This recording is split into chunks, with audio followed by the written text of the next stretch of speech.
Hey folks, joining on Survival. So when I look for load bearing equipment to carry my stuff out in the woods, I turn usually to USGI, and I got a USGI backpack here. We're gonna talk about it, so stick around. All right, folks. So as you guys know, I like to go outdoors. I like to do a lot of different things like hunting, hiking, camping, bushcraft stuff, survival stuff, just fan training, whatever, guys. And I wanted a smaller backpack that was more capable than my old Alice backpack, and that's kind of what led me to the United States Army 3-day assault pack that I have here. So we're going to talk about the outside first, guys. We're talk about the straps and what it offers and whatnot, molly webbing, so on and so forth. And we kind of move into the main compartment to the secondary compartment. We talk about the specs of the whole thing, and we're going to just move on with the video from there. So when I look for a backpack or load-bearing equipment device, what do you want to say, right? I just say backpack. That's my number one thing. I'm not going to really go for an H harness. I'm not going to go for just a belt. I'm going to go for a backpack because to me it's the easiest, most convenient way to carry stuff that actually is going to sustain you in whatever kind of situation you can think of the best. Just my humble opinion. Now, I also look at how durable is the thing, right? Again, USGI, military specifications, really durable. Now, on top of that, I want to think about, okay, carrying capacity. How much can this stuff carry? How much weight can I throw in here? And is it really what I need, right? So specifications backpack is it's going to carry roughly 37.5 liters of equipment, at least space in here for you guys to do that. It is actually, I think, 2,280, if I remember right, cubic inches is the area you can actually stuff stuff in here with. And it sits 19 inches high from top to bottom here, 15 inches wide. And the, I want to say secondary compartment is roughly 8 inches deep. The main compartment here is going to be roughly 10, 11-ish inches deep, if I remember correctly. Now, it doesn't sound like a lot of space, but I do want to actually set up the camera and show you guys what I carry in here as an EDC backpack to go to and from what I'm doing and doing what I'm doing in the woods, besides making videos, to show you guys, hey, there's actually a lot of stuff you can carry in here that's going to sustain you for at least 48 hours, probably pushing it 72, depending on how you organize this backpack. So let's get going with that whole. All right, guys, so as you can see, this side here is actually freaking clear. The other side has my water bottle on it, but promise it's really the same thing on either side, obviously. So it does offer actually a generous amount of molly webbing on here, both on the small compartment and the large compartment. It does got it going straight across, except it's absent over here, but there is two straps right here. What really you'd use these two straps for, that's up to you. Personally, I kind of just use this as my tarp side.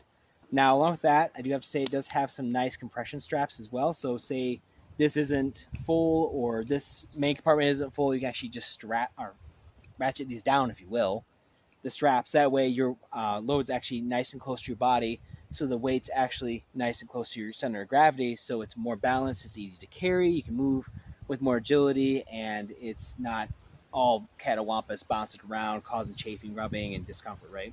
So that's what I like about these compression straps on the backpack. There's one on top, and there's obviously one down here as well. So as you guys can see, now along with that, we do have these two clips up top here. This is for an external frame. Now, I don't have the external frame for this. You can order this if you want to. I might eventually, but personally, for such a small backpack and really what I'm thinking of using it for, which is just EDC and whatnot, I'm probably not going to. But, you know, hey, if you want to do it, you can.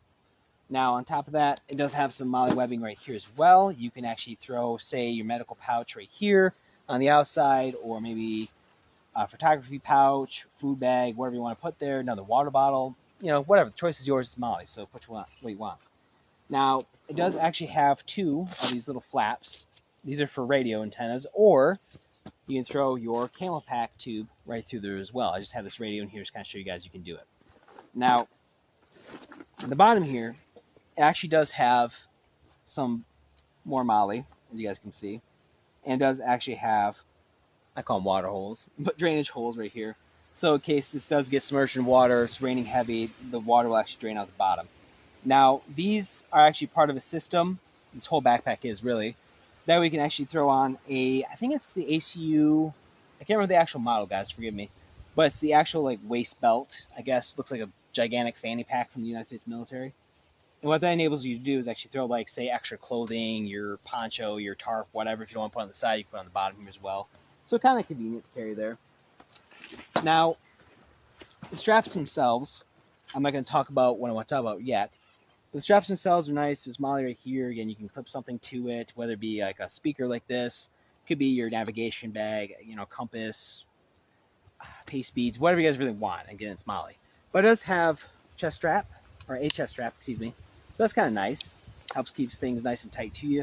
My favorite thing about this bag so far is the waist strap. Now, it's not padded. It's not very wide. It's maybe like inch and a half, 2 inches wide, something like that.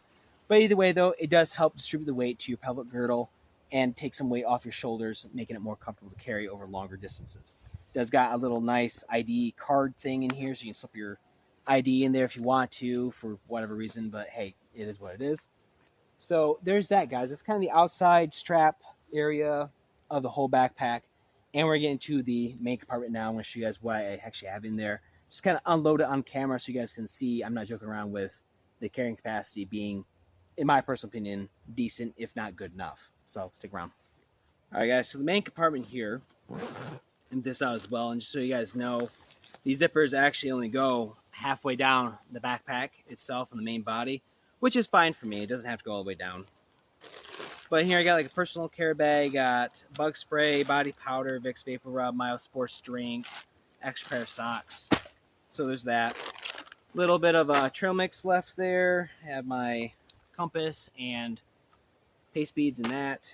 Along with that, I have my other water canteen and water canteen cup in there as well. Small survival pouch, chock full of extra goodies. Helps make survival easier if I ever get in a situation like that. A radio in case you want to have a conversation with your friends while you're out hiking or whatever, fishing, hunting. Good idea to carry something that's going to be something else besides your cell phone in case you don't get cell phone service or your cell phone dies, breaks, whatever, gets stolen, lost, so on and so forth. Now, in the, I guess, secondary pocket, if you will, of the main compartment, got my hatchet, got my folding saw. I have, oops, pull that apart. Base layers, so top and bottom there, plus my gloves, just in case you get cold at night, whatever's going to at least help me survive a night. Have some of this webbing, guys. That's actually part of the backpack. This is more so for airborne units, I believe it was. But you got extra webbing in there if you want to do anything with that. Now, interesting thing about this, guys, it does actually get its shape and a little bit of protection for you from your stuff poking you in the back from this plastic sheet right here. It's actually as big as the front of the backpack. It does slide in and out if you don't want it in there, so that's fine. It does have a little bit of padding thanks to this foam as well right here. I think my hands are in the way of this whole thing. But there's that. Now, how big this actual main pocket is, it stands at, from the very bottom, the very top, I'd probably get away with 17 inches, is what I'm going to say there. So 17 inches from the very top to the very bottom. The actual width inside the actual pouch, or pocket I should say, 12 and a half. So that's the area you got to work with inside here, and you guys can see I can carry a lot of good stuff with me to affect my survival in a positive manner out of the woods. So we're going to continue on with this video. Alright guys, so the secondary compartment here obviously is protected by this little rain fly, if you will. That way, rain doesn't just seep into the backpack, it just kind of goes off the side, or off the top here. Secured by two buckles, as you guys seen. It does actually have two nice big YKK zippers again. Nice and easy to pull open. Here on this outside little pouch on top the, or I guess on the outside, if you will, of the outside compartment or secondary compartment. 16 foot of 550 cord, my Ridgeline, again 550 cord or 550 cord, and then some jute twine as well. More so for like sacrificial cordage if it's something I'm going to leave in the woods or whatever, because it's natural and biodegradable. Usually don't leave stuff anyways, but whatever. Here I have my eyeglasses because I'm getting old, my charring / fishing kit in there as well. Whoops, get back here. Got my IFAK, and yes, my other actual bigger medical bags inside my truck, so technically I'll have that one plus my IFAK, so that's kind of good. But for me personally, out in the woods by myself, this is more enough stuff in here anyways. Ever important TP, and then some simple OTC meds, just in case you sprain your ankle or your friend does, whatever. you know, get her out there in the woods. So there's that. Now there is a smaller little compartment here as well. There's a toothbrush. Always carry a toothbrush with you. Some Gorilla Tape. And I believe that is it in there. So I kind of want to show this right here. This is actually, I do have a tape measure with me. So this is actually going to be roughly 5 and, we'll say 5 3/4 inches deep by actually 8 1/4 inches wide. So wide and then deep. That's what you got on the outside of the secondary compartment. The actual secondary compartment is going to be 10 and 3, or excuse me, 9 3/4, not 10. Wow. And then it's going to be actually 10 1/2 inches wide. Now, I do want to say this too, for those prepper guys out there like me, there are actually 2 snaps in here. So if you have AR-15 Bandolore, you can actually sit there and snap this here and have the magazines right in here to help keep them safe from the environment, dirt, grime, whatever, so your magazines run smooth. Now, the smaller little pouch in here as well, okay, is going to be really the same size. Yeah, the same size as this outside pocket as well. So that's kind of nice, guys. Those are the pockets. All right, guys. So far in the video, we talked about the carrying capacity of the backpack. Again, 37.5 liters. And I actually said the dimensions, the actual inside the pocket instead of just the outside of the bag. Along with that, I demonstrated how much I can carry inside the backpack to affect my survival. So there's that.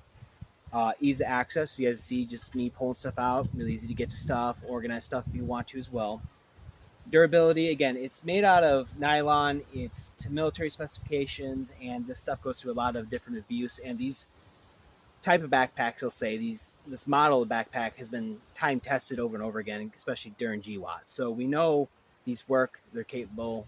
They'll do us fine in the woods in a milsurp capacity, I guess I should say. Like, you know, hiking, hunting, whatever, right? This is going to do just fine. What we didn't cover yet is comfort in a way. Now, I did mention that there was a foam pad here and then that plastic that's kind of protecting you from your stuff poking you in the back or whatever, right? Again, there's no external frame and whatnot, so it is a little flimsy. By a little, I mean truly a little. There's not much give to this backpack. Now, where it kind of lacks to me are two big areas, right? One, when you wear this on a really hot, muggy, buggy day and it just sucks, right? You're out there rucking or hiking or whatever.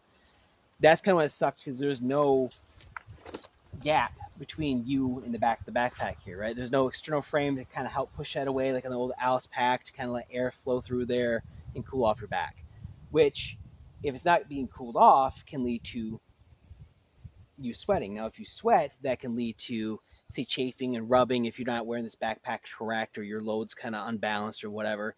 It can lead to a whole host of problems. So there is that. There's ways to negate that. Slow down, take a break, hydrate, you know, dry your back off, do what you got to do there. So there's kind of that. Is it a deal breaker for me? Absolutely not. Not that big of a deal, really, at all. But I just wanted to mention that for some people out there wondering. Now, as you guys can see, these straps, they're not very thick. Okay, I'm trying to get the right angle right there. They're not very thick at all. So that kind of scares some people, because there's also very little padding, in my personal opinion. However, we got to think of these straps kind of like snowshoes, right? Okay, I'm a 210-pound guy. I don't wear snowshoes. There's 9 inches of snow out or whatever. I just go right down to the bottom, right? Wear snowshoes, I sink maybe 2-3 inches of snow, but I stay afloat, right? It's weight distribution. That's what these things are designed for. And on top of that, guys, it's really designed to be worn over body armor anyways. The straps are, so it's kind of why they're like that. But for an everyday plainclothes kind of situation, like you're just hiking per se, or whatever you're doing outdoors, that they're not that bad. And like I said in a recent YouTube short I did, I was rucking. I had a 10-pound plate in here, along with my usual load, which is roughly, in the warmer months, 25, 27 pounds. So for argument's sake, let's say 25 pounds plus the 10, you know, it's going to be 35, 37 pounds, somewhere around there. And it was fine. It was not uncomfortable. It didn't chafe. It didn't rub. It was okay. And mind you, it was high humidity. I think it was like 86% humidity up here that day I was doing that video. And I was okay. It didn't make me sweat. It wasn't terrible. whatever. And why I talk about comfort with this backpack is, again, if it's not comfortable, you're probably not going to carry it. If you don't carry it and you get in a situation, that's not good. Now, along with comfort, I do want to mention a, I guess, quote unquote, safety feature, if you will, with this backpack. Now, say you're out in the woods, right? And or better yet, let's say you're canoeing. Say you're canoeing, you have your backpack on like you're not supposed to, but say you do anyways, because whatever reason, and you fall in the water, you go in the water, you get pulled under into the current, and say there's some, I guess, branches or a tree, whatever, underneath the water, you get stuck on this, right? You can't get to the surface. You could potentially drown in that situation and die. Not good, right? So what I like about this backpack compared to civilian backpacks, I'll say, is the fact that this actually has a quick release right here, guys. So what that means is I can take this little tab and pop off my strap just like that. And I'll show a couple videos of me doing that. But that's what it's for. You can sit there, do that. You can do the other one over here if you want to. Doesn't matter. And this just falls off your back, releases you, whatever. Now, granted, let me fix this real quick. What I also like about this backpack is, so if you want to say take off your backpack in a hurry for whatever reason, but you don't want to actually hit the quick deploy here, so because you have to put your straps back together, obviously. These, I guess, strap adjusters, release, whatever you guys want to say, are so big, even in the dark, you can find them with ease and go, oh, okay, I'm just going to loosen my backpack and just take it off. No big deal. So again, kind of safety, comfort, guys, is going to leave this off at. I recommend this backpack, guys. I really like it. So far, I've had this for about roughly, I want to say 2-3 weeks, something like that. Probably more so 3 weeks than anything. It was roughly $40-ish United States plus shipping and handling. I don't remember what that was either, but somewhere around there, $40-ish seemed to be the average price I found this at least when I looked. So, anyways, guys, I recommend the United States Army 3D Assault Pack, Modular 2, if you will. And as always, stay frosty, prep up. God bless.